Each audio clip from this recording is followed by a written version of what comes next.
This podcast is called Obsessed. Joseph Scrimshaw and his guest get some secrets off their chest. You should listen. It's the best. Hello and welcome to Obsessed with Joseph Scrimshaw on Feral Audio. I am your host. I am still Joseph Scrimshaw. This week's episode is full of screams, gasps, and scary bears because it is all about horror movies. Recorded live at the Great Big Pop Culture Convention Dragon Con with guests Cecil Baldwin, Trace Beaulieu, and special guest co-host Molly Lewis. Now, before we dive deep into the comedy horror, I'd like to set the mood for this episode by telling you about one of the times in my life that I briefly thought I'd stepped out of actual reality and into a horror movie. I was doing a video shoot with some friends and we needed a couch. It was not a pornographic film. I'm sorry for even saying that. Don't picture me doing a pornographic, even a comedy one. Don't picture any of that. The point is, I arrived at the shoot and realized that we had all forgot to get a couch. And my friend said, well, we can just get a couch on Craigslist. And I was not a big fan of Craigslist, but we needed a couch, so I said, fine. Turns out we couldn't find a couch. Instead, we found something much worse, a futon.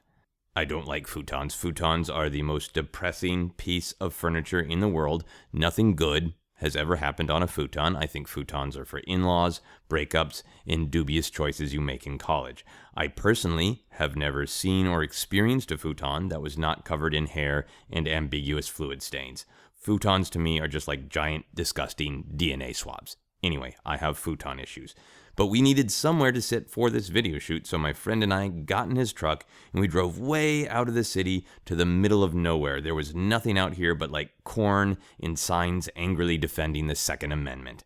And we drive past where the house is supposed to be and there's nothing really there.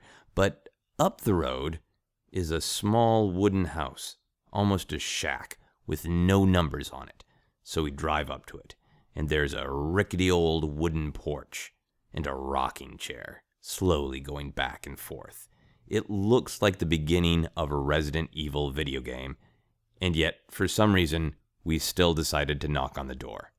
And after a few moments of knocking, slowly, out of the darkness, this old man emerges wearing long underwear and overalls, looking like he just stepped out of a David Lynch film, and he says, "Well, come on in. Come on in." So we walk in, and he heads to this little kitchen area, and he yells from the kitchen, "What can I get you to drink? Whiskey? Milk?" Those were the only two things he offered, like some horrible fluid-based Voight-Kampff test. So he said, "We're actually just here to pick up the futon?" And he said, "Do you want a sandwich?" And we said again, more firmly, "We're here for the futon, from Craigslist." And at that point, he stepped out of the kitchen holding a huge knife and said, "What's a Craigslist?" And I responded, I think very reasonably, by immediately turning around and running out of the house. And I tried to run with a body language that said to my friend, "I told you so. This is why you should never use Craigslist." So we got back in the truck, we drove around, and finally we found the correct house. There was this nice couple there, and we picked up their futon, and it was indeed full of hair and fluids. I was justified. And we told them about the old man in the murder shack, and they said about the most disturbing thing that they could say. They nodded and said, "Yes, yes. He is known to us." And that was the last time I ever used Craigslist. But enough about me. Let's talk about me. If you enjoy Obsessed Podcasts, you can support us by becoming a backer on Patreon. If you're interested, full info is on patreon.com/Joseph Scrimshaw. Or you can support all of the artists on the Feral Audio Podcast Collective by shopping at Amazon through our portal. Just go to feralaudio.com, click the Support Our Artist button, and go buy anything on Amazon, and some of the money will go to supporting Feral Audio. It does not matter what you buy on Amazon. This week, I'm recommending you buy yourself a physical copy of your favorite horror movie, whatever that is. Friday the 13th, Scream, Sinister, Home Alone, Love Actually, Batman v Superman: Dawn of Justice, whatever fills your heart with terror. Make it your own through our portal. Finally, shows. I do shows. I'll be back in Minnesota September 15th through the 17th for a new convention called the North Star Science Film Fest that will be happening in downtown St. Paul. I'm doing a stand-up show on Friday night, and on Saturday, a live recording of Obsessed podcast about time travel with guests Sam Ladman, Dr. James Kakalius, and Mystery Science Theater 3000's Mary Jo Peel. For tickets and full info on all my shows, go to josephscrimshaw.com/live-shows. But for now, sit back, relax, dim the lights, and get ready to scream, laugh, enjoy terror at Traceable You and Cecil Baldwin's obsession with horror movies. Thank you.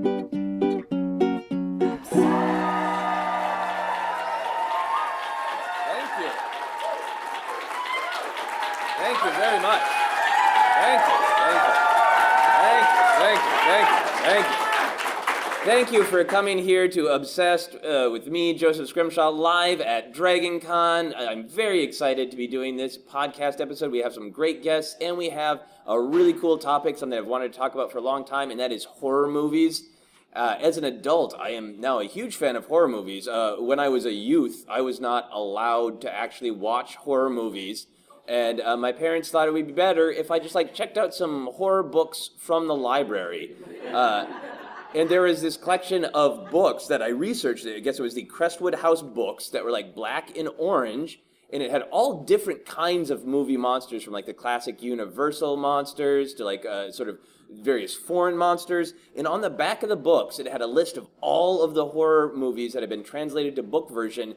And then King Kong was on it, and he was saying the sentence, "I suggest you read about my friends."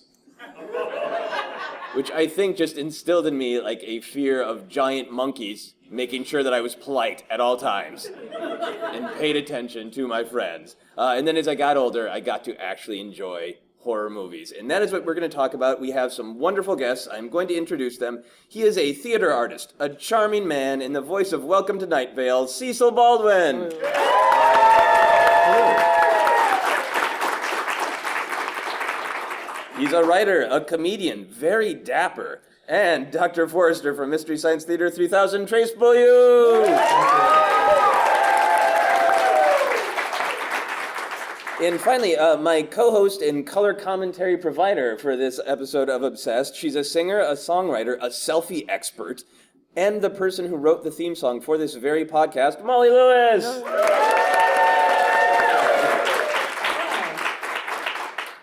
So I'm going to get right into some questions. I want to figure out kind of the baseline for you guys. When you think of a horror movie, what exact kind of movie is it for you? We'll start with you, Cecil.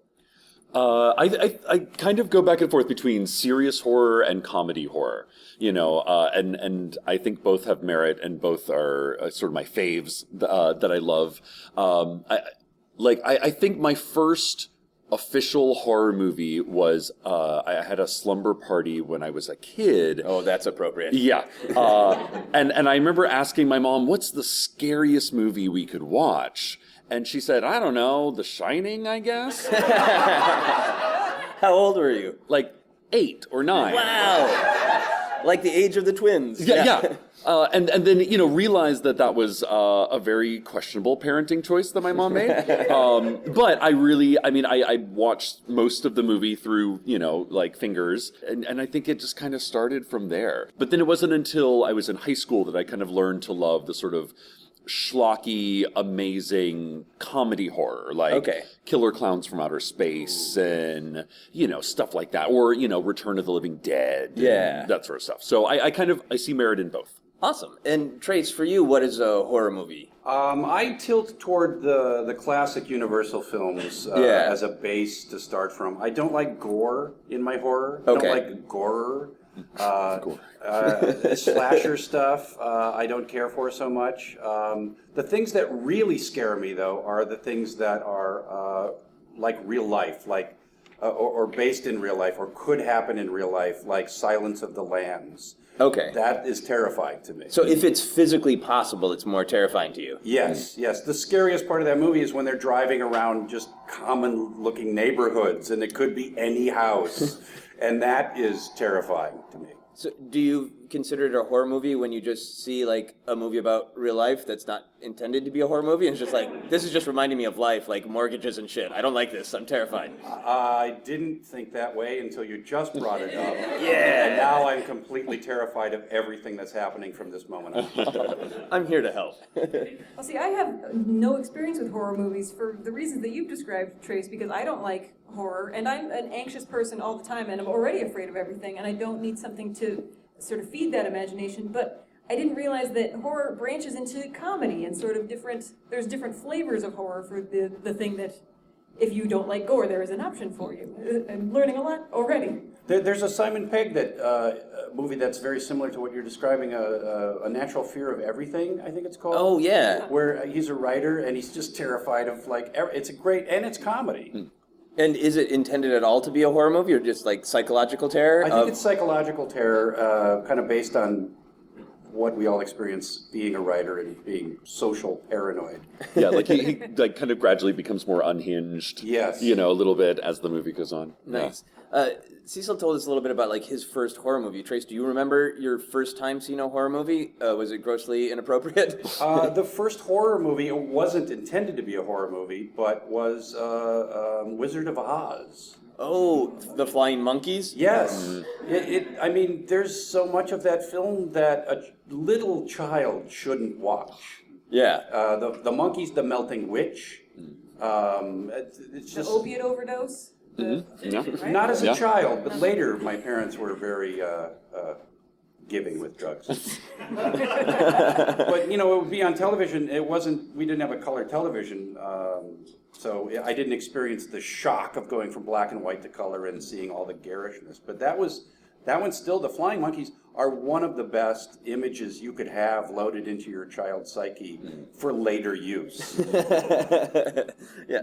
So I kind of think that one of the most important elements of a good horror movie is a good scream, either on screen from something that's happening or from the actual reaction from the person. Now, I know we're all people who use our voices, so I don't want to destroy our voices, but I'm wondering if you guys can demonstrate what you think is like a good scream that makes you feel like I'm watching a good horror movie because this sound came out of my body. I mean, I don't really scream at horror movies. There's definitely a lot of gasping though, like that sort of thing. That always kind of gets me. The suck in of air. Yeah. The cold, like the cold water down the back is like, oh, that's way creepier to me. I like it when there's an extra noise at the end. What? Oh, okay. I'm still safe. Yeah, you just did a little verbal horror movie. Oh no, it's okay. Oh no, okay. That's a vine. I just made a vine right now. An audio vine by Cecil Baldwin. Trace, what's a good horror sound for you, either on screen or from your own body? It rarely happens in a movie, but there's this register that I can hit, and I've only been scared this way a couple of times. It's similar to a small girl. Okay. And I can't produce it on cue, but it's something that I'm not proud of. But it's like otherworldly, and I go, it's up in the air, and it's like I no longer have testicles, and I'm wearing a skirt. It's, Just like a frightened turtle, just recedes into your cavity. Yeah. everything goes into any cavity it ever came into. So it is a high-pitched noise of your body sucking into itself while thinking of flying monkeys. It's sort of like I've gone partway into another dimension, and all that's left is my squeaky voice. Can you demonstrate a little bit more? Let me get calm and then scare me, and maybe we can replicate it. Okay, like right now you want to do that, or do you want us to sneak up on you later? You got to sneak up on me. Okay, so what do you guys think is the best snack to eat while watching a horror movie? What complements a horror movie when you guys are watching at home? I know what not to eat. Do not eat Cold pizza if you're stoned and watching a zombie movie. So do not eat anything that is tactilely similar to Yes. the horror on screen. Yes, a pizza is just a flat zombie, a flat squished zombie. It's a zombie roadkill. Yes, they're zombie roadkill. How about you, Cecil? I can favorite is I've perfected my popcorn, Parmesan cheese, butter, salt, pepper, garlic concoction. That's kind of my it's Wow. delicious. Yeah, Is that horror movie specific? That just sounds good all the that's time. just movie specific, or just movie popcorn in general. But I learned that the worst thing to have while watching a horror movie, I was watching some scary movie in my apartment, and I was eating Mike and Ike's. And I was kind of like laying on like a big pillow like in front of the couch, and I was living in DC, and it had rained that day, and this apartment, whenever it rained, water bugs or cockroaches would kind of come out of the walls. Wow. So I'm on the floor, and I'm like wearing my boxers, and I feel a cockroach on my leg, and I literally like throw the Mike and Ike's into the air. So now there's dozens of cockroach-sized candy bites all over the floor, and I proceeded to like freak out for a good 15 minutes trying to figure out which were bugs and which were candy. Wow. That was pretty bad. So I was like, okay, never again with that. Yeah. That's amazing. Trace, if you suddenly looked in your pocket and you found a candy that was labeled Mike and Ike and cockroaches, would you scream? I might not. Damn it. No, you gotta sneak up on. All right. You gotta, I'll keep trying. That is, oh wow. Come So, right over here and with a knife or. see, do you still eat Mike and Ike's, or was the cockroaches make you say, I'm done with this? No, I think it took a little while, but I've generally kind of got over that. Recondition yourself. Yeah, yes, because they're delicious. Unlike cockroaches. Do you guys feel it is better to watch a horror movie in a theater or home alone? What is the better experience? Home Alone, I think. Home Yeah. Alone, lights down. The only light is coming from the screen. Mm-hmm. Yeah, I totally agree. And now, is that because you actively want to be terrified? Is it trying to set up a condition in which you feel like the horror movie can most effectively terrify you? Yeah, I think you're watching a horror. You've already committed to that, and you want the experience to kind of. If you're going for scary, you got to set the mood. Yeah. It's like the Barry White of your experience for the evening. You gotta set the mood. Can either of you do a scary Barry White, getting people ready? Scary White. Scary White? Scary White. Ooh, copyrighted of this podcast. A boo. That's right. I said boo. That's all I got. I'm gonna scare the pants right off of you. You're gonna scream like you're scared of everything. No, I agree that like the home movie experience is probably the scariest, but I have to admit I have a little bit of a fear of large public spaces when they're empty. Oh. So like working at a shopping mall, and being the only one there after dark, or an airport during off hours. So every once in a while I've had like one or two really good scary movie experiences where I'll go to see a matinee of a movie at like 1 o'clock in the afternoon, and I'm the only one in the movie theater, and that's terrifying. Yeah. Because you just imagine at any point you look over and you're like, oh, I'm all alone enjoying this movie, and then there's like one person. And then they get closer and closer and closer till they're just sitting right next to you by the end of the movie. Yeah, see, I imagine like I would be enjoying the movie, and then I would turn around, and there would just be like a clown eating red vines. Just really specifically, Yeah. I don't know why. Not Twizzlers, Yeah, fucking no. red vines. And not absolutely. using his hands.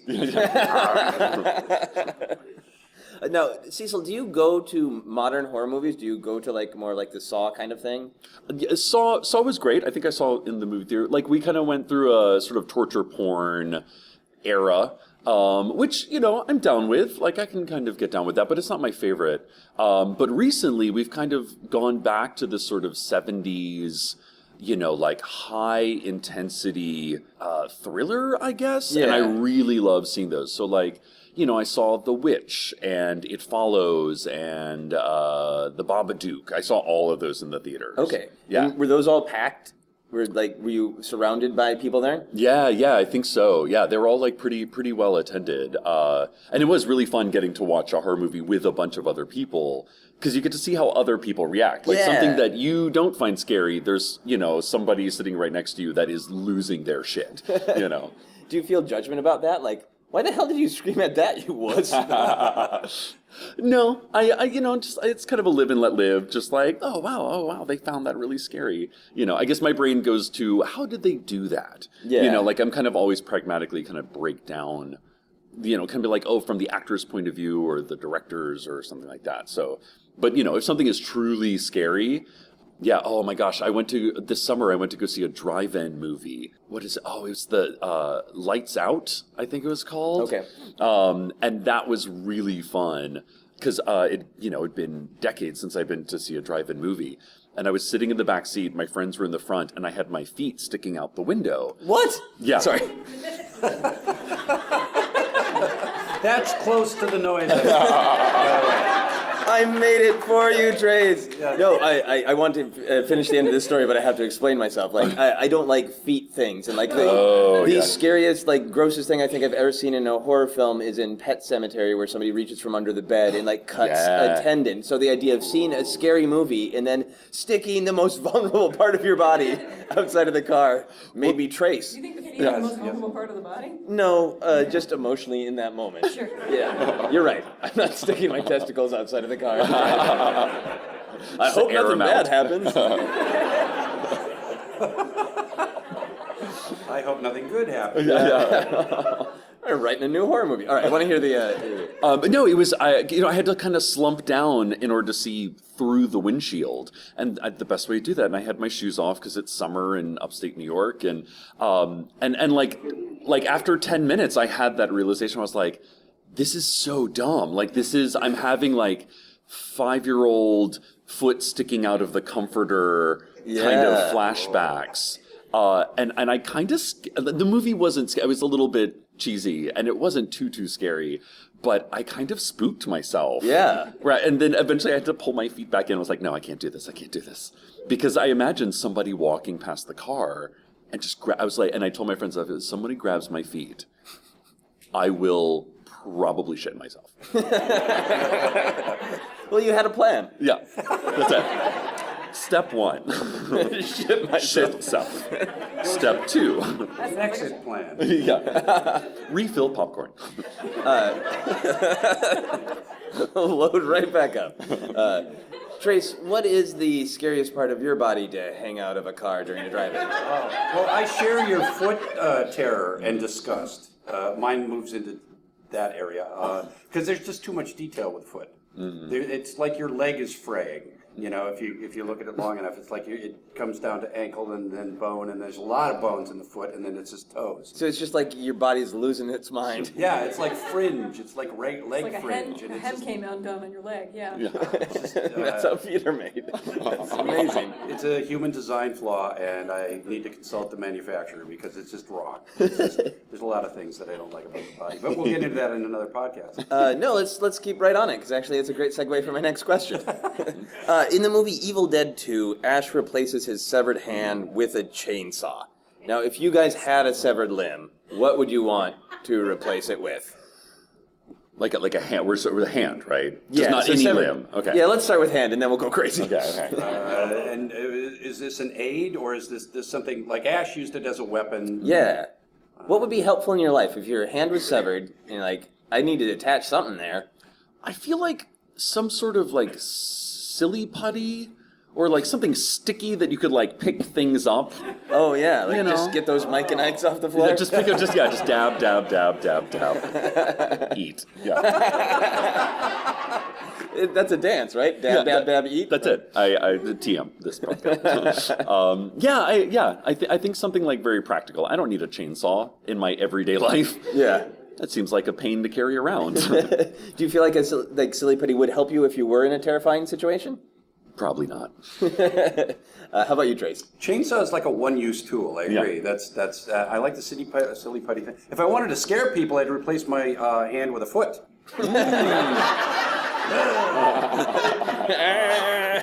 And you could still kind of manipulate a little bit, and that would be scary for people You too. can kick someone and punch them at the same time. The kung fu. That's a great idea. Roundhouse punch, yeah. Yeah. Kung fu expert gets his hands replaced with feet. Yes.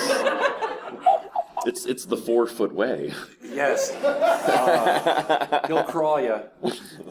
Oh, that's great. Molly, I want you to answer this one too, if you had to replace a severed hand. Thanks for the Evil Dead 2 spoiler alert, by the way. Oh, sorry. I mean, practically for my job, I think just a bunch of guitar picks would be really practical. Or just like my phone, and just cut right to the chase. Just make it stick, you know?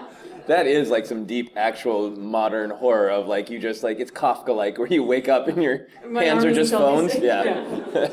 Oh, but the irony, you couldn't like activate the phone. You had two phones, and it's like, Oh yeah. I can't swipe. It would be deep, amazing commentary where you're smashing your iPhones together. Camera pulling back. Oh, that's so great. So, Trace, I don't know how much you know the Saw movies. I don't really. That's that area of gore that I don't go into. Okay. I think The Thing was the turning point for me, the modern Thing, which is now, 35 years old, where things started to go gore, the Freddy Krueger things and the slasher Jasons. That's kind of where I stepped off. Okay. But I stepped back into like the Guillermo del Toro gore. Okay. One of the creepiest and coolest and grossest vampire scenes is in Kronos. I don't know if you've seen Kronos. I have not seen Kronos. Oh boy. And it's a very simple. Have you seen Kronos? I have, but it's been a long time. I'm trying to remember. Scene in the bathroom, blood on the floor. Ooh, I don't remember it. Men's room. I need to go back and rewatch this. I don't want to ruin it for everybody, but I kind of like this guessing game where you just say random horrible things. Yes. You have to guess which horror thing it's a worst clown categories. in a well. Yeah, it's a terrible Scaragories. Yeah. ooh, Scaragories. Copyrighted of this podcast. Okay, there's blood on the floor of a men's room. The vampire, who they like blood, licks it off the floor. And because feet have been on that floor, and it's blood, and who knows when they cleaned last. It's all those things. Gross out plus gross out plus gross. So you were most terrified by an unsanitary vampire. Yeah, I was cool with the blood. I was cool with all the killing. But licking it off the floor, one too far. You're supposed to be erudite vampires. Yeah. Well, Trace, I know that you you really like older horror and like even campy horror, like Plan 9 from Outer Space. Like you have actual respect for it. So I was wondering if you and Cecil could collaborate to imagine what it would be like if Ed Wood made a more modern horror movie that had elements of gore or torture. What do you guys think that would look like or feel like? I imagine there'd be some sort of, there would have to be some sort of alien aspect to it, Yes. right? Probably made out of something you could find at the supermarket, you know? Probably I'm thinking of like a scaly sea monster made out of maxi pads. Yeah. The layering of each pad, and it would absorb you. Oh, there you go. Yeah. Just absorbed into the maxi pad monster. And it gets bigger and bigger. It's kind of like the Blob. Yeah, we're still pitching, so... But I like that idea that Ed Wood would come back to life and say, what's really edgy? Yes. Sanitary devices. Yeah. Yeah, not. But that's where he would start. Cool. I wanted to ask, as we're wrapping up this first section of the podcast, a little bit more kind of personal questions. If you ever haunted someone, like the way the girl in The Ring haunts someone that something needs to be completed, the kind of traditional ghost story of I'm lingering because I need something completed, why would you be haunting? Revenge. The things you could not do to the people you want to do in life, you get to do when you're dead. And they can't do anything about it. They can't go to a lawyer. They can't go to any kind of worldly recourse. Yeah. So they just have to, until you're done with them, until you're done haunting them, you rock. Is there a specific person that you're willing to speak of in a podcast that you would want to get revenge on? No, I just only thought of this idea, and it's great because I have a list. Okay. Yeah. So imagine you have someone on your list. How do you go about haunting them? Do you annoy them? Do you just knock their keys off cabinets, or do you give them wedgies, or do you do actual horrific things? I possess their shoes. And like where you put your foot in, that's my mouth. So, and the teeth would form. So, and then it's just really tight some days where you just want to come home and take them off, but you can't. Wow. So don't cross trace, I guess, is the moral. Shoe teeth. Shoe teeth. He has no soul. Oh. Yeah, I know. Hey. No, there we go. There's our Ed Wood movie. That's totally Ed Wood. Oh my God! Yeah. Nailed it. Tom McCann dies, comes back as shoes. How about you, Cecil? Why would you haunt, and how might you go about it? I think to get revenge, the sort of high school bully, Okay. People I've worked with that were just unnecessarily mean. But I don't think I would want to haunt them in the real world. I would haunt their dreams. Oh, nice. Because then they have no way to prove that something is wrong. Right. And it just messes up their sleep cycle. And they just eventually go crazy. And I think that would be pretty awesome revenge. Yeah. And you're a ghost, so you never get tired. And you just, every night, they, kind of the sort of Freddy Krueger thing where, that, if when it's time to go to bed, that's the worst part of the day. Yeah. And you never get to sleep again. I think that'd be pretty awesome revenge. Would you be traditionally creepy in their dreams like Freddy Krueger? Or I know you have a theatrical background. Would you be I'm going to do a musical every night until you lose your fucking mind? That would be amazing. It's just you're going to dream this every night. No, I think I would do really set up really elaborate almost like a hoax where they think they're not dreaming and then surprise, ha ha ha, I'm still here. That sort of thing would be kind of fun. It never ends. Yeah. I like the idea that you would haunt someone's dreams because they can't prove you were haunting them. As if you haunted them in real life, they could prove it. Yeah. I took a selfie with this ghost. Check it out. And nobody wants to listen to you talk about your dreams. Yeah.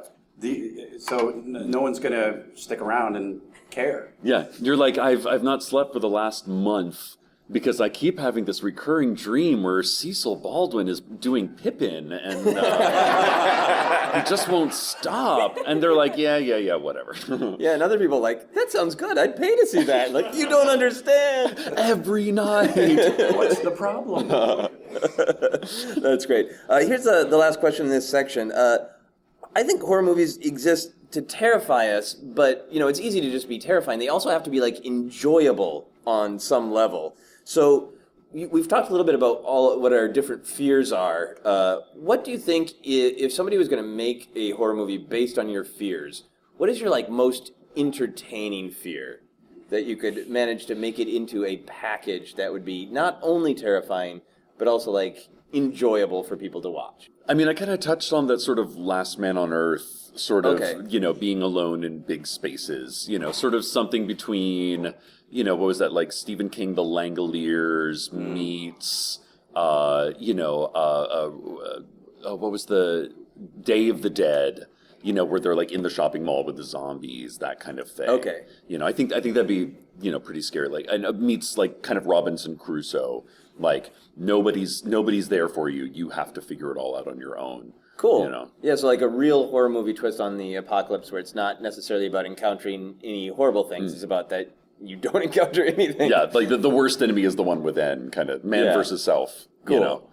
Castaway, but scary. Yeah.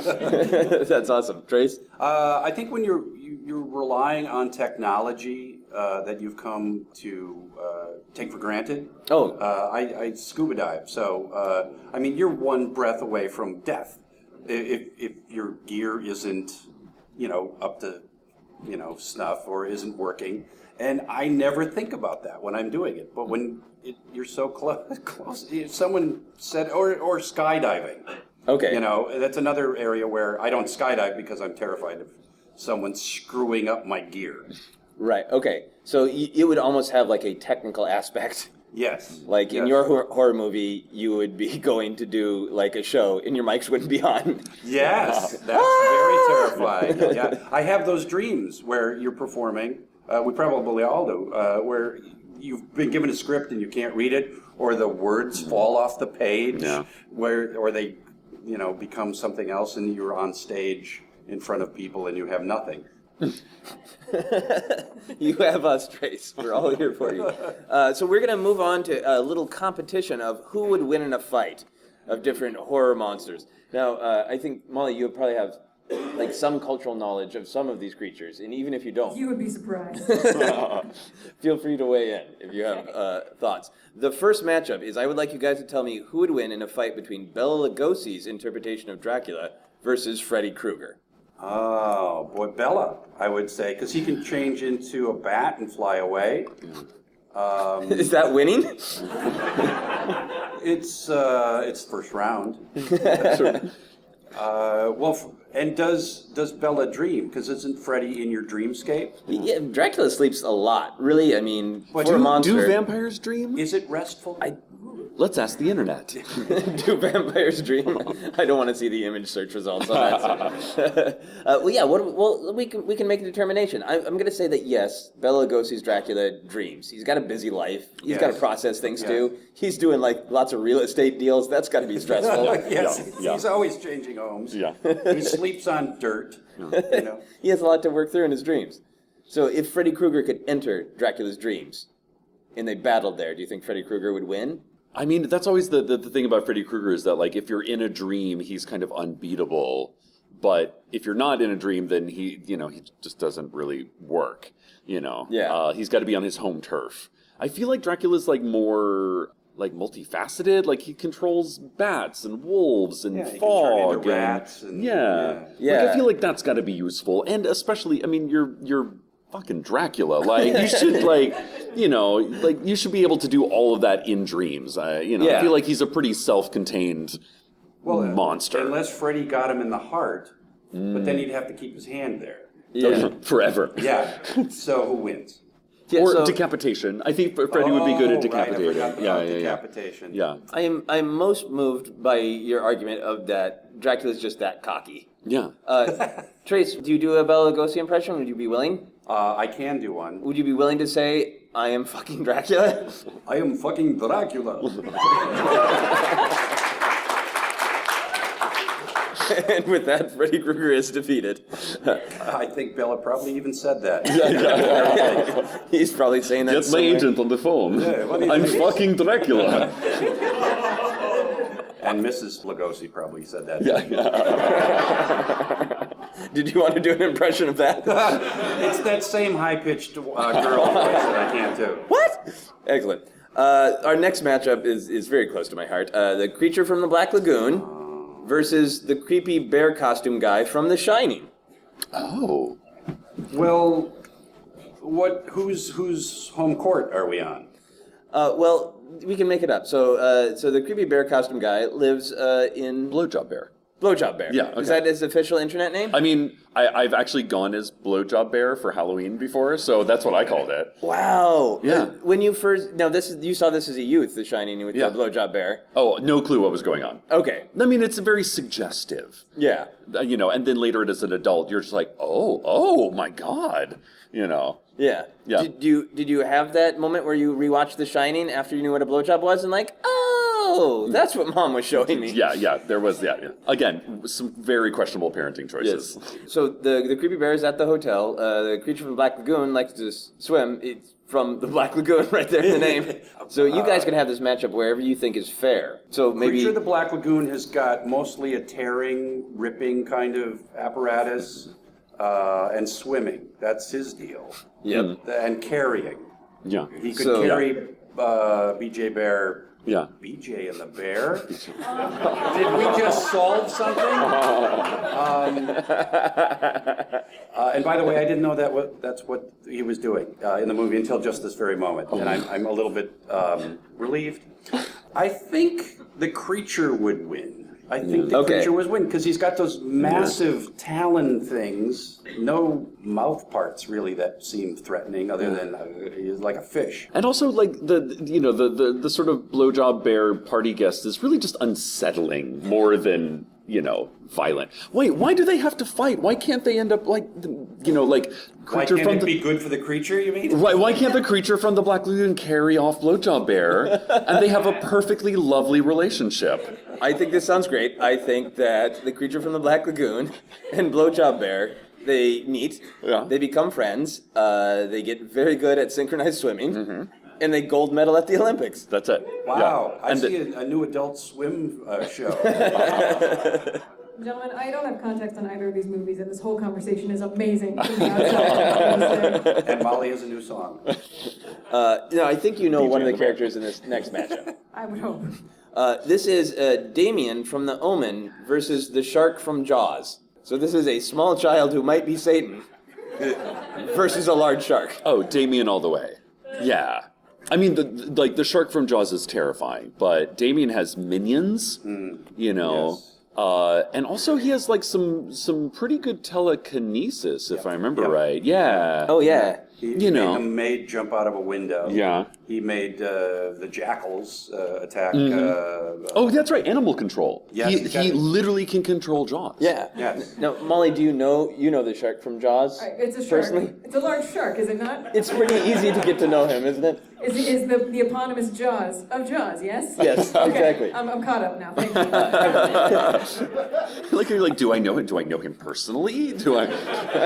I did not mean to Jaws-splain. We're not mutual follows. Like DMing Jaws. Always verified, but come on. You up?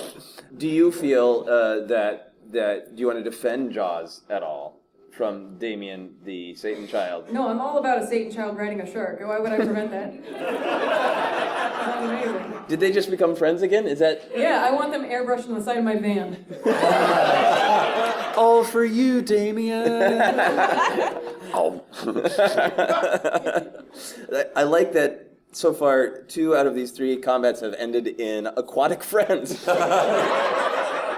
We're trying to help the Well, they'd planet. be united in there, like, I'm a monster too. Hey, like, Yeah. Let's hang out. Yeah. We'll eat tacos. This is actually just we're revamping SeaWorld's image right now, I feel. That's awesome. So here is the last matchup. Let's see how we can get this in the water. This is the Blair Witch versus Chucky the doll from Child's Play.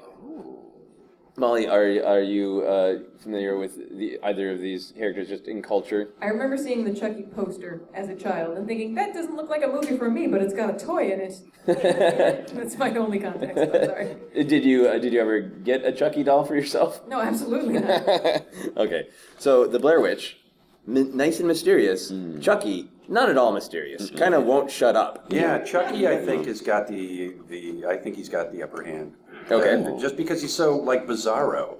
Although I think the Blair Witch is kind of not undead, immortal. Like she's been around for a while, and she does manipulate like little toys and sticks and things like that. Oh, that's right. Yeah. I feel like if the Blair Witch could get the upper hand, I feel like she would put Chucky on a shelf and find a way to contain him. But I think you're right. I think Chucky was he's pretty devious. Is there any way in which they become friends and go to a water-based place? Chucky's a kid. Kids like water slides. Mm-hmm.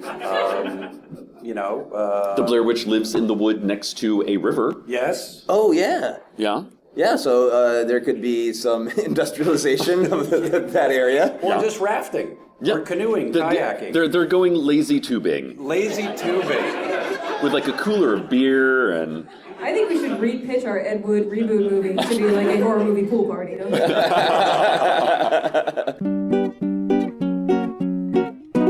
Hello, I'm Sarah Meyer, the co-producer of Obsessed, and I've come out to the streets of Los Angeles to stop random strangers and find out how they feel about horror movies. What's your favorite scary movie? The old original Halloween, Salem's Lot, Texas Chainsaw Massacre. My favorite scary movie is The Conjuring, the first one. Favorite has to be the classics: Frankenstein, Dracula, the original American Werewolf. Oh God, Insidious 2. I'm such a chicken. I don't do scary movies. I can't. I can't. I'll cover my eyes all through the movie. So I think horror is kind of stupid, but I do love The Shining. Is it better to watch scary movies in the theater or at home with friends? Definitely in theaters. It definitely adds to sort of the scare factor of the film. I think it's better to watch it at home with your friends. You have more of like that comforting feeling. I'd say home with friends because you get to cuddle. At home alone. Are you at home alone watching movies by yourself a lot? Most of the time, yes. What's the best snack to eat while you watch a horror movie?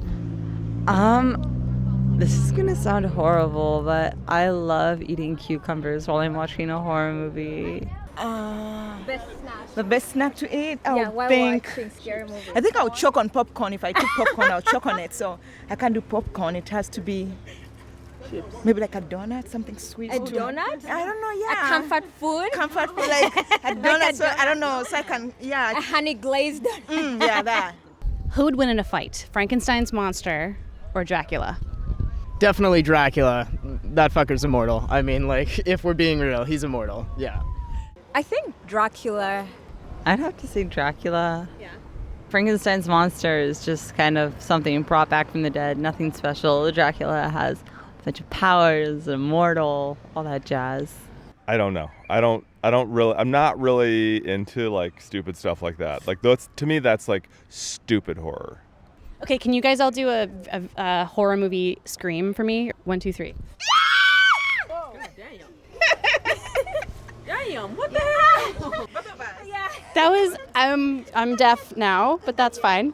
We're going to move on to our How Obsessed Are You questions. So I'm going to ask you guys these questions. I ask these of everybody on the podcast to kind of get a sense over all of the episodes of how obsessed people are. So Trace, we'll start with you. Do you think about horror movies every day? I do, actually, because I'm thinking about movies every day, and it cycles through the genre. Mostly science fiction, but mostly Aliens, which is a horror movie set in space. Okay. So I do, and I didn't really know I did until you asked me the question. Okay. And now I'm scared. Yeah, that was my goal. How about you, Cecil? Do you think about horror movies every day? Yeah, I think I do. Just because I always kind of check in on, sort of my Netflix, Hulu, Amazon, like sort of scrolling through, because I'm always trying to find new and interesting and good horror movies to watch. And that search is daily. So the quest for them is daily, but you don't like find yourself just like kind of staring off into space and playing something back. Oh, sure. Oh, yeah, absolutely. Okay. Or, like I'll be in a place and I'll just be like, whoa, this would be a really good setting for a horror movie. Like that occurs to me a lot. Okay. That sort of stuff. Have you seen any good horror movie locations here at Dragon Con? I mean, I feel like hotel conventions, if the zombie apocalypse were to start right now, we would all be screwed. Yeah. Too many bodies. Yeah. That plague would outbreak real quick and nobody would make it out. Yeah, now I just have this terrifying vision of walking into like one of the largest ballrooms that sits thousands of people and it's just a blowjob bear by himself. Waiting for you. Hello. I don't know why he sounds like that, but he does. All right. The Harvey Firestein. Hello, I'm the blowjob bear. Welcome to my ballroom.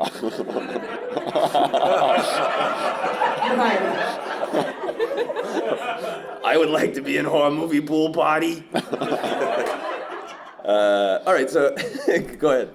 Oh, no, I like being a New Yorker, my friends and I often kind of do the, what if the zombie apocalypse happened? Like, what would your... Oh, yeah. like what would your... strategy? Yeah, the strategy. And again, we're just like, we're screwed. Like I live in Brooklyn, so to get through Manhattan, to get to the mainland, or to try and steal but like, there's very little chance that I'm surviving the zombie apocalypse. The next How Obsessed Are You question is, if the only way you could watch your favorite horror movie was stealing a copy from Walmart, would you do it, Trace? I would not steal, not from Walmart anyway, which is a horror movie in itself. It is. That would be too layer on layer for me. But I think stealing is just the start of the crumble of society. Okay. So I don't want to be part of your zombie apocalypse by pulling the one Jenga item out of our current culture, which happens to be this DVD I want to watch selfishly, and then I don't see it, but the pixels of life start dissolving behind me as I'm going, wow, look what I did. It was $19 I saved. This helps me really, really understand you when you're talking about, possibly having that fear of like horror can come from anywhere, that you think if I steal one DVD, Yes. the entire world might collapse. Yeah, I got this thing, maybe it's $14.99 now, but then the Matrix, it starts unzipping immediately. Describing a pretty good horror movie right now. Yeah, I would watch The Matrix Unzipped for sure. The Matrix Unzipped is not as good a porn movie as you think it might be. It's not like Lazy Tubing, which is... Cecil, same question for you. If it was the only way you could watch that horror movie is to steal a copy from a not even super moral place like Walmart, would you still steal? Okay, my heart wants to say no, because the people who made that movie did it and they got paid for it, and Right. and I'm generally like, I don't torrent, I don't stream thing, like kind of try to keep it on the level, because I understand that people in the arts make things and it's good to respect that by rewarding their craftsmanship by paying for their things. However, if it is the only way for me to watch my favorite horror movie, and there's no other way, I probably would slide it under my pants and walk out the door. Joseph, can I ask a clarifying question? Oh yeah, please do. When you say in order to watch your favorite horror movie, you have to steal it from Walmart, is that every single time, or you just steal it the once and then you own your favorite horror movie? I think you just steal it once. Okay. I think it's a very different question. It was like, well, it's Tuesday. And then it dissolves. You have to find a new Walmart where you're not on the red list. Oh, wow. That would be, oh my God. Or you bring it back. You steal it, watch it, bring it back. And then return it. Yeah, and then it's not... And then it's not stealing. Yeah, then it's like some weird video non-rental kind of situation. It's a Walmartian future So you of... just assume every DVD acquisition is like Netflix and you just give it back when you're done. Yes. Yeah. No crime. Yeah, it's just Netflix, but a lot of work. It's not a great plan. In caper movie genre, this is not a good idea. We've pitched a lot of good movies, and this one isn't one of them. The Return. Working title. Yeah. It returns. But in horror, it would be The Revenant, because that means return. Nice. Next on the How Obsessed Are You question. Trace, would you wrestle a small bear in order to watch your favorite horror movie? How small a bear? Real cute. Like, Real cute? barely up Yes. to your knee. Yes, because I would do it just for the experience of wrestling a bear. How often do you get to do that? And if I know I'm going to get to watch the movie, I'm probably not going to get too badly mauled. So, I want to wrestle a bear. I do not want to wrestle blowjob bear. No. I want to clarify.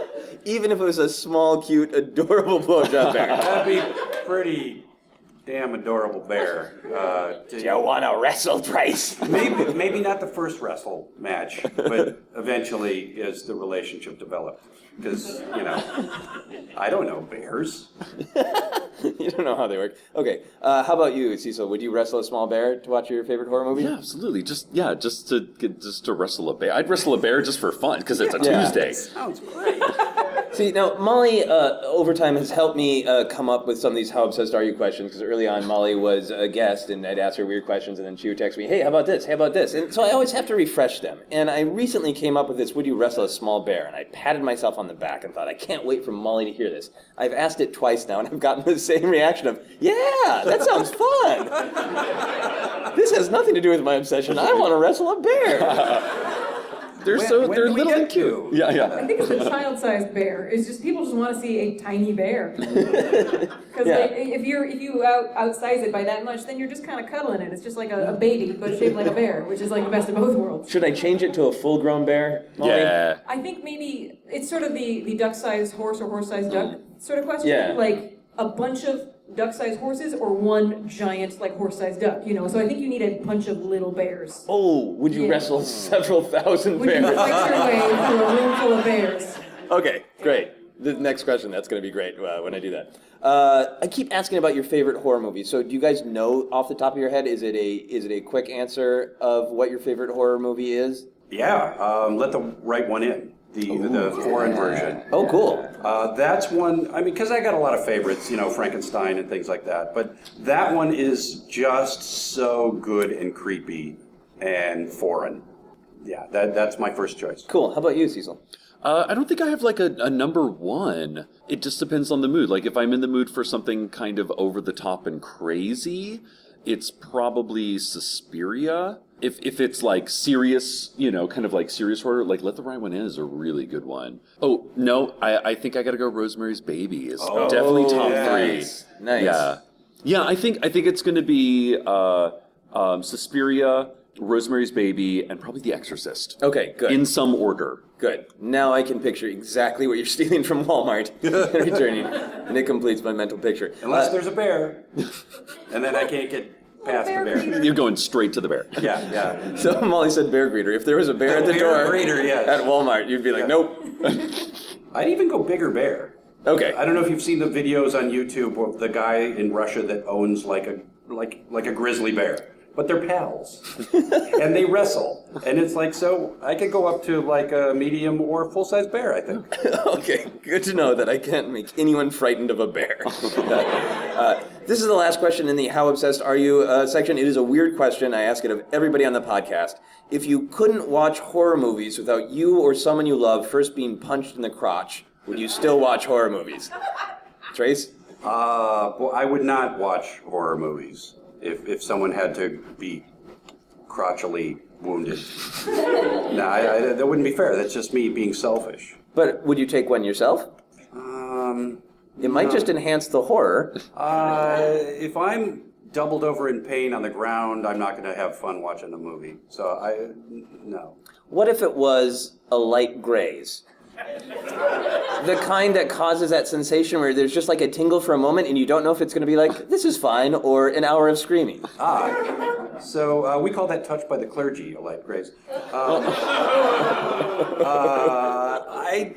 It would have to be a pretty good movie, and any kind of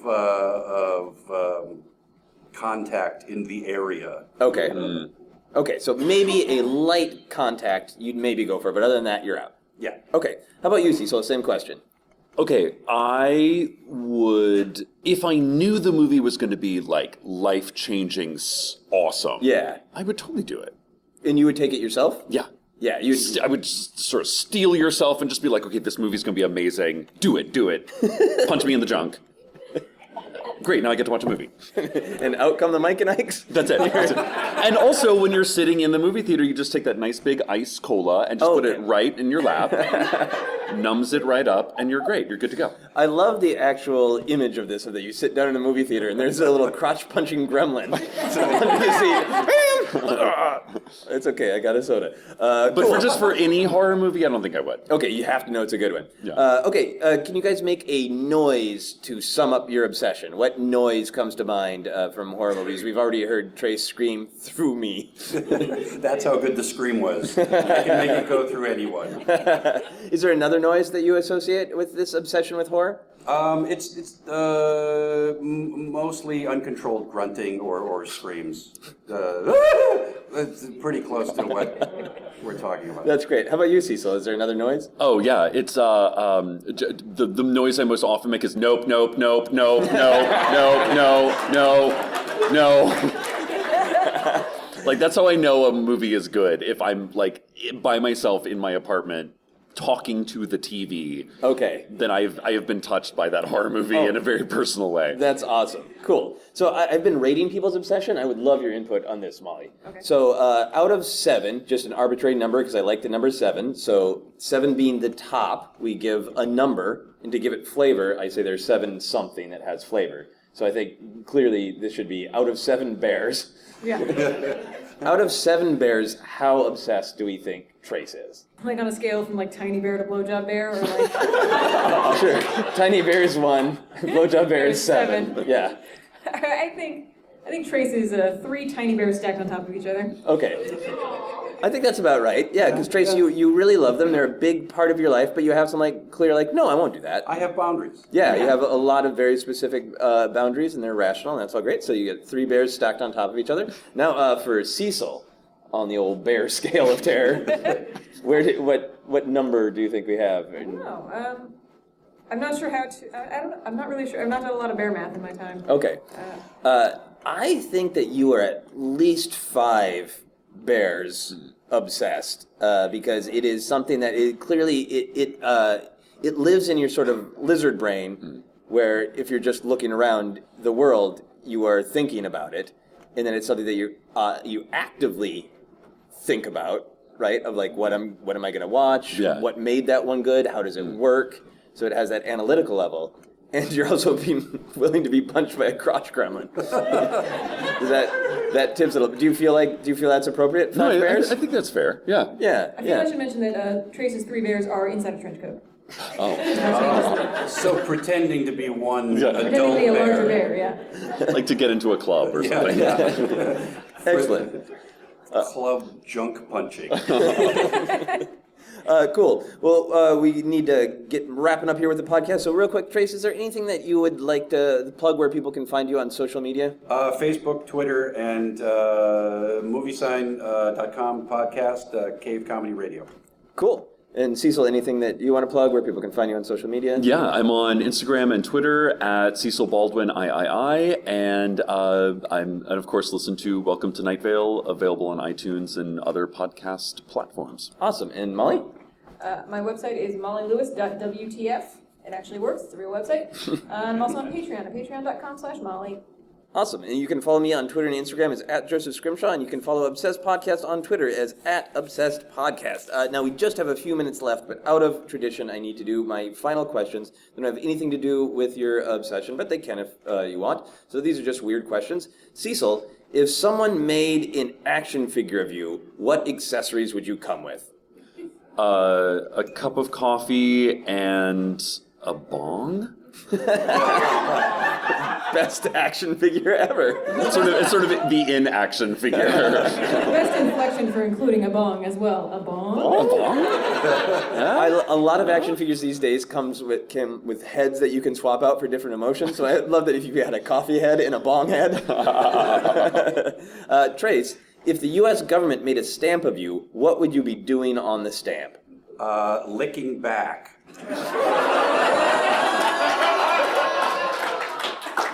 That is amazing. The final question for everyone on the podcast is a nice, simple question. What is happiness? We're going to start with you, Trace. What is happiness? Happiness is doing comedy shows. That is a nice, simple answer. Cecil, for you, what is happiness? Walking into a theater and seeing Blowjob Bear. Ladies and gentlemen, that is our podcast. Thank you very, very much. You've been listening to Obsessed. Joseph Scrimshaw and his guest shared some stories with the rest. Rate 5 stars if you're impressed. Siri, would you wrestle a small bear? I don't see any matching places. Sorry about that. Do you like bears? I'm sure the bears are very good, but I'm not really one to judge. Not the football team, the animal. I'm not sure I understand. Would you like to hug a bear? This is about you, Joseph, not me. Damn, Siri. Now.